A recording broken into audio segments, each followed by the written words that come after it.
Bom dia. Estamos aqui agora no quinto episódio do SS Saúde. Meu nome é Verena, sou dentista aqui do SESC Senat e hoje a gente está com um convidado especial aqui, nosso colega Junei Canuto, também dentista. Bom dia, Junei. Bom dia, Verena. Bom dia ao público do SS Saúde. É uma satisfação estar aqui com vocês conversando sobre a saúde bucal. Pronto, hoje a gente vai falar sobre a saúde bucal do trabalhador, né, Junei? A gente conversando aqui nos bastidores, eu descobri que você também já atendeu no SESC Senat, né? Sim, sim, sim. É um tema bastante interessante. Há algum tempo atrás, um colega que trabalhava no SESC Senat, ainda não era nessa unidade, era uma unidade anterior que vocês tinham, ele precisou se ausentar para ir fazer uma especialização e nos pediu para recompor esses horários. E eu tive a oportunidade de trabalhar no SESC Senat com esse público, trabalhador com esse público em trânsito, né? E assim, é muito oportuno esse convite, né? Agradecendo novamente a você e ao SESC Senat, mas é muito oportuno porque nós tínhamos uma observação sobre esse trabalhador e pode ser o nosso início de conversa, pode ser o nosso mote de desenvolvimento. Verena, a gente sabe que a base do conhecimento ela é observacional. Aquilo que a gente observa quando a gente está atendendo, ela pode servir de conhecimento e de base para que a gente possa ter algum tratamento. E alguma coisa que eu observei durante esse tratamento é que às vezes esse trabalhador, pela longa jornada de trabalho, pela exposição que tinha excessiva a carboidrato, eu encontrava nesse trabalhador especificamente uma quantidade de cáries superior ao que a gente encontra normalmente na nossa vida cotidiana, na nossa vida clínica. E aí a gente se perguntava por quê e o que é que a gente pode fazer a partir daí. Então acho que isso é uma coisa inicial para que a gente possa conversar sobre qual é o processo de formação dessa cárie, para que esse trabalhador específico, para que esse público do SS Saúde possa entender aonde intervir e o que fazer para evitar essa situação. É interessante assim a gente expor o que é a doença cárie, né? E quais os fatores que podem ajudar que essa cárie se forme e por que ela está acontecendo com tanta frequência, assim como a gente observa nesses trabalhadores do transporte. É, veja bem, a gente tem basicamente, ou localmente, quatro fatores que são fundamentais para que isso aconteça, né? Alguns fatores a gente não pode intervir. Você não tem como dizer para o paciente que não tenha dente, ele vai acontecer. Então eu tenho que ter um hospedeiro, né? Eu tenho que ter uma condição bacteriana. Eu também não vou poder intervir. Até porque a gente sabe que a microbiota bucal, ela é benéfica para o paciente. Como é que eu vou ter bactéria e essa bactéria é benéfica? Lógico, qualquer espaço que a gente tenha vai ser ocupado bacteriana, por bactérias, né? Bacterianamente ele vai ser ocupado. Então, se eu não tiver essa bactéria que é do bem, eu vou ter uma que é muito mais maléfica. Então, ela tem um benefício para a gente. Não é uma relação de lucro só para a bactéria. A gente tem benefício por isso. Nisso eu também não vou poder mexer. Eu tenho a bactéria, eu tenho o dente. Outra coisa que eu não vou poder alterar é a questão do substrato. Eu preciso ter o alimento. A pessoa vai se alimentar e vai usar o dente para mastigar, vai sujar esse dente. Então, dos quatro fatores que eu tinha localmente, eu já tenho três: tem dente, tem bactéria e tem o substrato. O fator que eu posso alterar para que haja essa formação é o tempo, ou seja, a exposição que eu tenho a esse substrato sobre esse dente com essa condição bacteriana. Então, eu acho que todo o esforço que a gente precisa ter, ele deve ser concentrado sobre esse fator. Uma higienização correta, e aí existem várias técnicas, um trabalho de conscientização, e aí esse público precisa realmente receber uma informação melhor sobre isso aí, né? Algo que a gente possa adicionar a essa dieta. A gente sabe que esse público, né, ele transporta o Brasil, literalmente, né? Não pode parar toda hora, a gente não tem essa condição de parar. existe tempo, existem cargas perecíveis, etc. Com coisas que a gente não domina também. Mas a gente pode muito bem intervir nesse fator tempo. Tempo que o substrato permanece na boca, tempo que essa bactéria fica com essa disponibilidade de açúcar para gerar a produção ácida, para que a gente possa ter um dano ao dente, né? Quando você fala nesse tempo, vou deixar claro assim que a frequência com que a pessoa escova o dente, né? Quanto maior a frequência de escovação, menor vai ser esse risco, né? E a gente sabe assim que a cárie, como tudo você falou, quando mistura as bactérias com o substrato ali, o alimento, o que que acontece? Geralmente, assim, essas bactérias se alimentam desse substrato e liberam ácidos em cima do dente, né? Esse ácido é que vai estar corroendo o dente, formando aquele buraco que o pessoal conhece por cárie, né? Então, assim, a única forma de se evitar que isso aconteça, ficou bem claro aqui, que o Junei falou, é agindo sobre esse tempo de exposição desse substrato para as bactérias dentro da boca. Ou seja, escovando com mais frequência. Agora, aquele colega caminhoneiro que está ali na luta, correndo de um lado para o outro, muitos falam assim, doutora, eu não tenho tempo nem de parar para almoçar. Às vezes eu não tenho, como dentro do caminhão alguma coisa, como é que eu vou ter tempo para escovar os dentes? A gente sabe as dificuldades, né? Mas a gente pode dar umas dicas aqui, né, de tentar melhorar essa, para diminuir a frequência da cárie. Quando chega aqui já está nossa. E a maioria, Junei, só chega assim quando já está com dor de dente, quando já está no dente já está no estágio terminal ali, né? Infelizmente. Então a gente pode falar assim sobre a dieta, assim, o que é que pode ajudar, né? Diminuir, o que é que eu posso comer, o que é que eu posso deixar de comer, o que é que você acha, Junei? Olha, certamente a gente entende a funcionalidade, né? A gente entende as limitações da função e que realmente é como eles colocaram para vocês, para você, né? Mais uma vez, é a questão observacional. É muito simples para mim chegar e dizer assim, escove o dente 4 vezes ao dia, mas ele vai dizer em que tempo eu vou fazer isso. Uhum. Então, compete a mim entender a dinâmica dessa situação. Eu, enquanto dentista, você, enquanto dentista, entender essa dinâmica dessa situação, entender as particularidades dessa profissão, para que a gente possa intervir nessa condição. Se você vem e se você procura somente para tratar uma urgência, fatalmente a gente está dizendo, daqui a tanto tempo a gente se vê de novo. Você vai vir para tratar outra urgência. E aí você não pode, por exemplo, abrir mão da sua dentição. Extrai um dente hoje, daqui a 3, 4 meses extrai outro, e aí você vai ficar sem a funcionalidade mastigatória. Você vai gerar outros prejuízos à saúde, você vai ter prejuízo gástrico, você vai ter outros prejuízos que são, numa proporção, vão ganhando uma proporção até maior. Então a gente precisa intervir no sentido de que, dentro do possível, o menos possível da ingestão de carboidrato. Então, por exemplo, uma bolacha recheada, ela é muito mais danosa do que uma fruta, né? Certeza. É muito mais danosa do que uma fruta. A ingestão disso continuamente vai fazendo com que esse substrato ele permaneça na cavidade oral, abastecendo essa condição bacteriana. Ora, torna a dizer, eu não posso retirar a bactéria, eu não posso retirar o dente, né? Então, eu vou ter que intervir no tempo que ele permanece lá. Se eu fico o tempo inteiro consumindo biscoito recheado, o tempo inteiro consumindo carboidrato, eu vou ter o tempo inteiro substrato porque essa bactéria haja, né? Então, eu sei que é mais complicado, mas uma fruta já seria uma coisa melhor.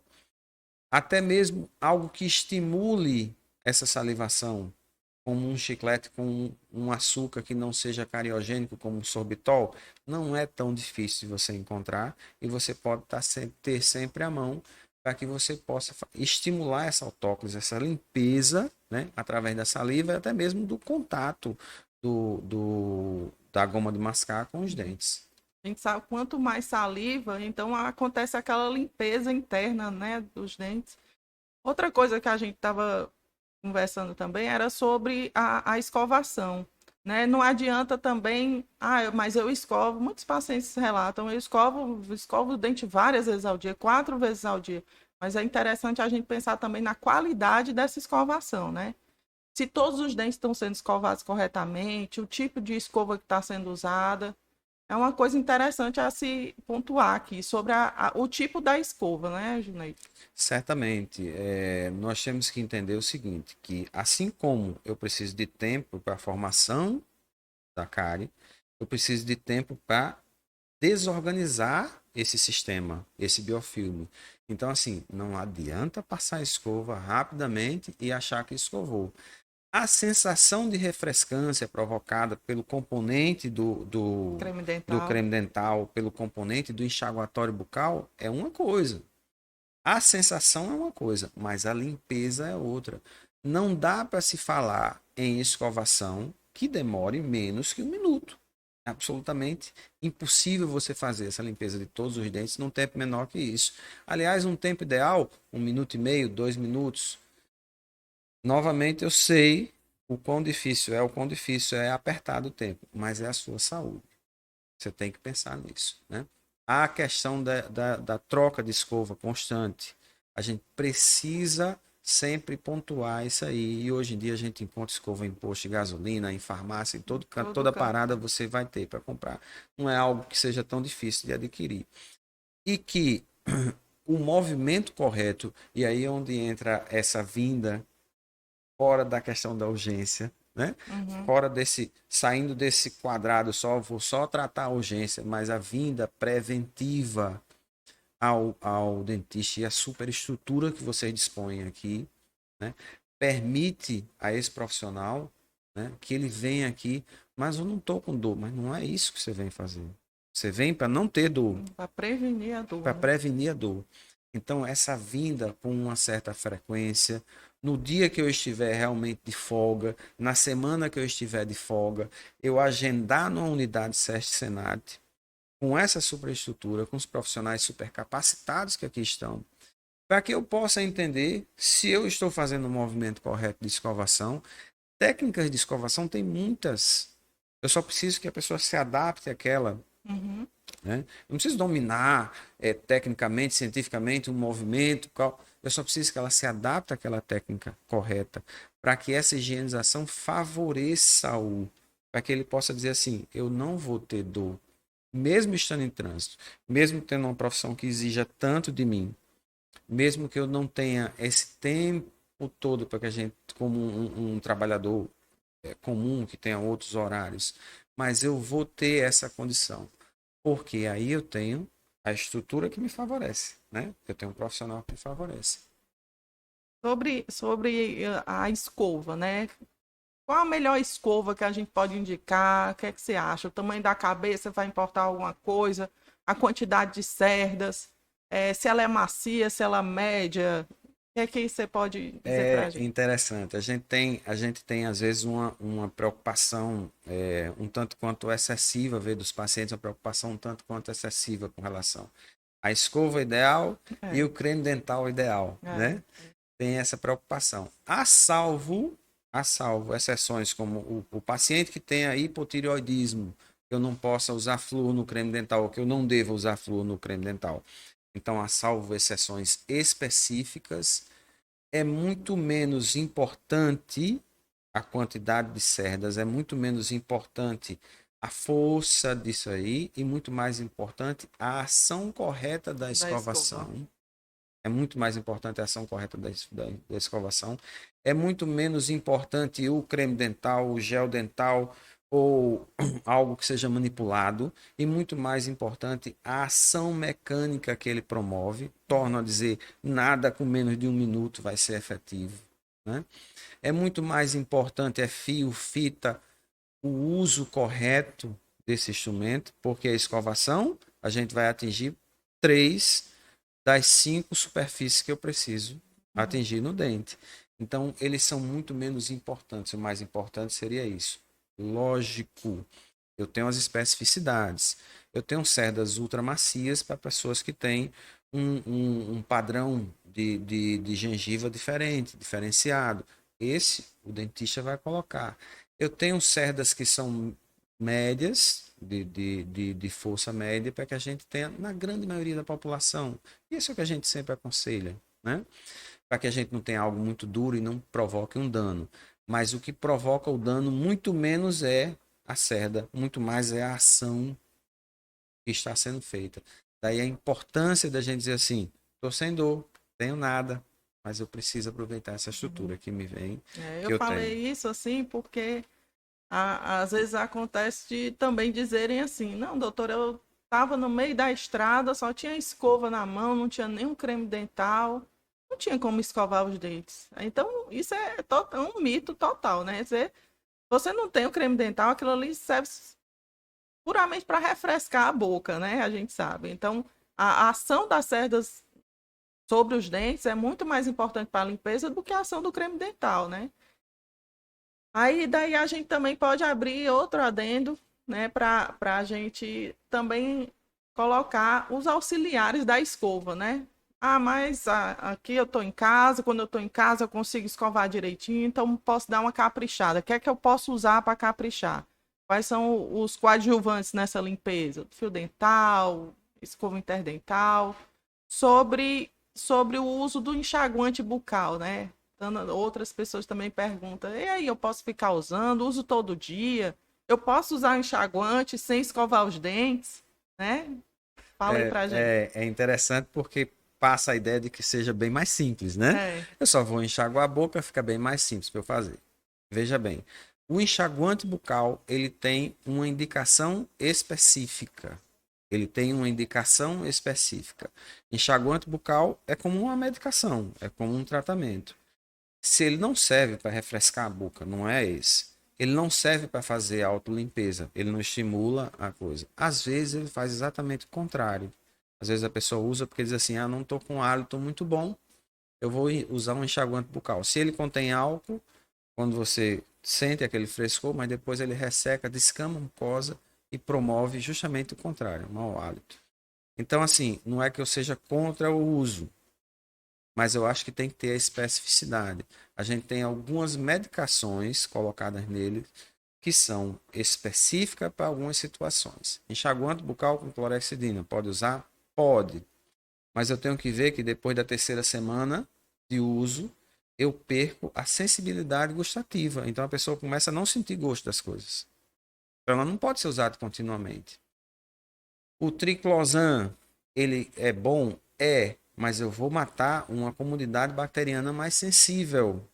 Então eu posso mudar essa microbiota para ter bactéria que seja mais agressiva e eu ter um problema de cárie maior, né?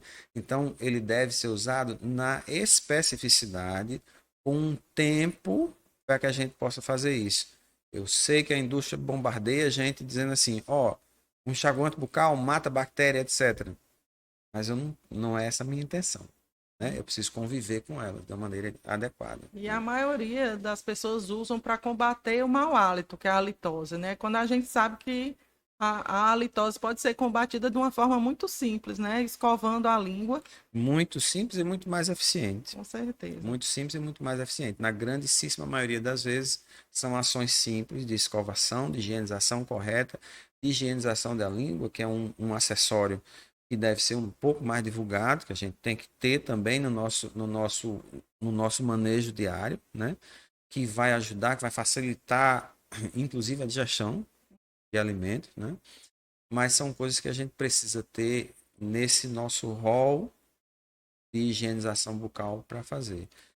Eu sei que às vezes vai tornando mais difícil. Ah, eu já tenho que ter o creme dental, a escova, o fio dental e agora também tenho que ter o limpador de língua. Sim, mas isso não vai durar muito tempo. Não vai lhe tomar muito tempo. São ações simples e que são efetivas. O que toma tempo é você parar o seu trabalho por conta de uma dor evitável e depois parar o seu trabalho por conta de um procedimento que poderia ser evitado, né? Isso sim toma tempo, né? Sobre a limpeza da língua, eu costumo comparar aos meus pacientes, eu faço uma comparação que a boca da gente é como se fosse uma casa, sabe? Os móveis são os dentes, então não adianta você limpar os móveis, espanar os móveis e não varrer o tapete, né? Quem é o tapete da boca? É a língua.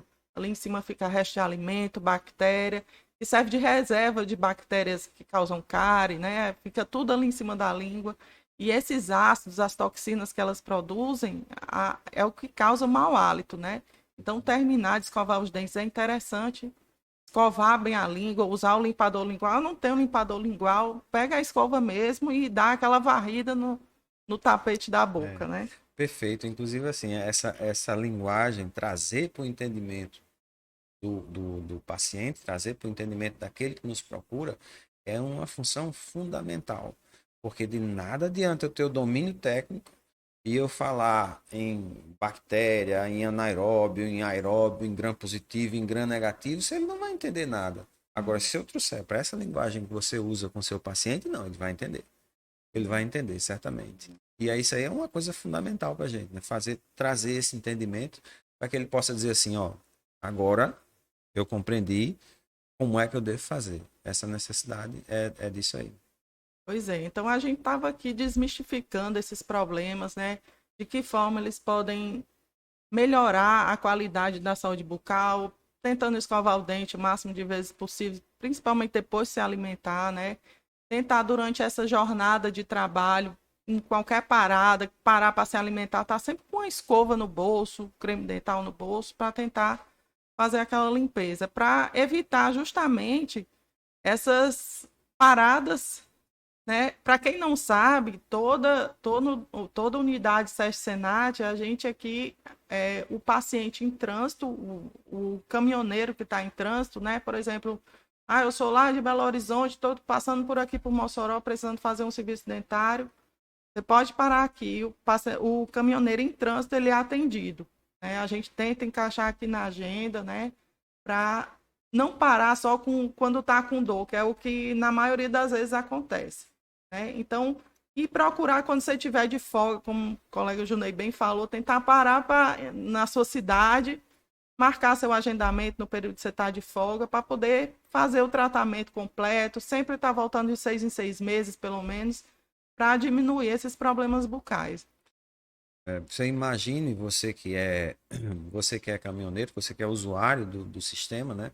Você imagine qual a dificuldade que a gente tem, por exemplo, no serviço público de saúde, né? Onde para conseguir um agendamento as pessoas têm uma enorme dificuldade. E quando conseguem esse agendamento, nós temos uma enorme dificuldade da execução desse tratamento, porque muitas vezes a gente não tem a estrutura. E vocês têm a felicidade de ter uma superestrutura à sua disposição, né? Então, é usar essa estrutura, não só na urgência, não só para vir fazer um procedimento, é usar essa estrutura quando você não está precisando, não está sentindo dor nenhuma. É justamente para isso, para que você tenha esse acompanhamento. O objetivo misto, o objetivo principal da odontologia é prevenir o acontecimento. Lógico que nós somos treinados para resolver o problema, mas nós temos muito mais satisfação em prevenir que esse problema aconteça. Então, assim, é o recado que a gente deixa para o usuário do sistema. Vocês têm uma super estrutura, vocês têm uma coisa bacana aqui, vocês têm profissionais capacitados para que possam orientar vocês nessa higienização e para que se evite esse problema. Junei, foi um prazer recebê-lo aqui. Espero que esses momentos aconteçam mais vezes. Queria agradecer a você pela disponibilidade de estar participando desse momento. E reafirmo a disponibilidade de participar. É muito bom sempre a gente poder transmitir o nosso conhecimento e fazer dessa a nossa bandeira, né? A nossa função é prevenir, né? Muito obrigado a você, muito obrigado ao SESC-Senat pelo convite. Obrigada.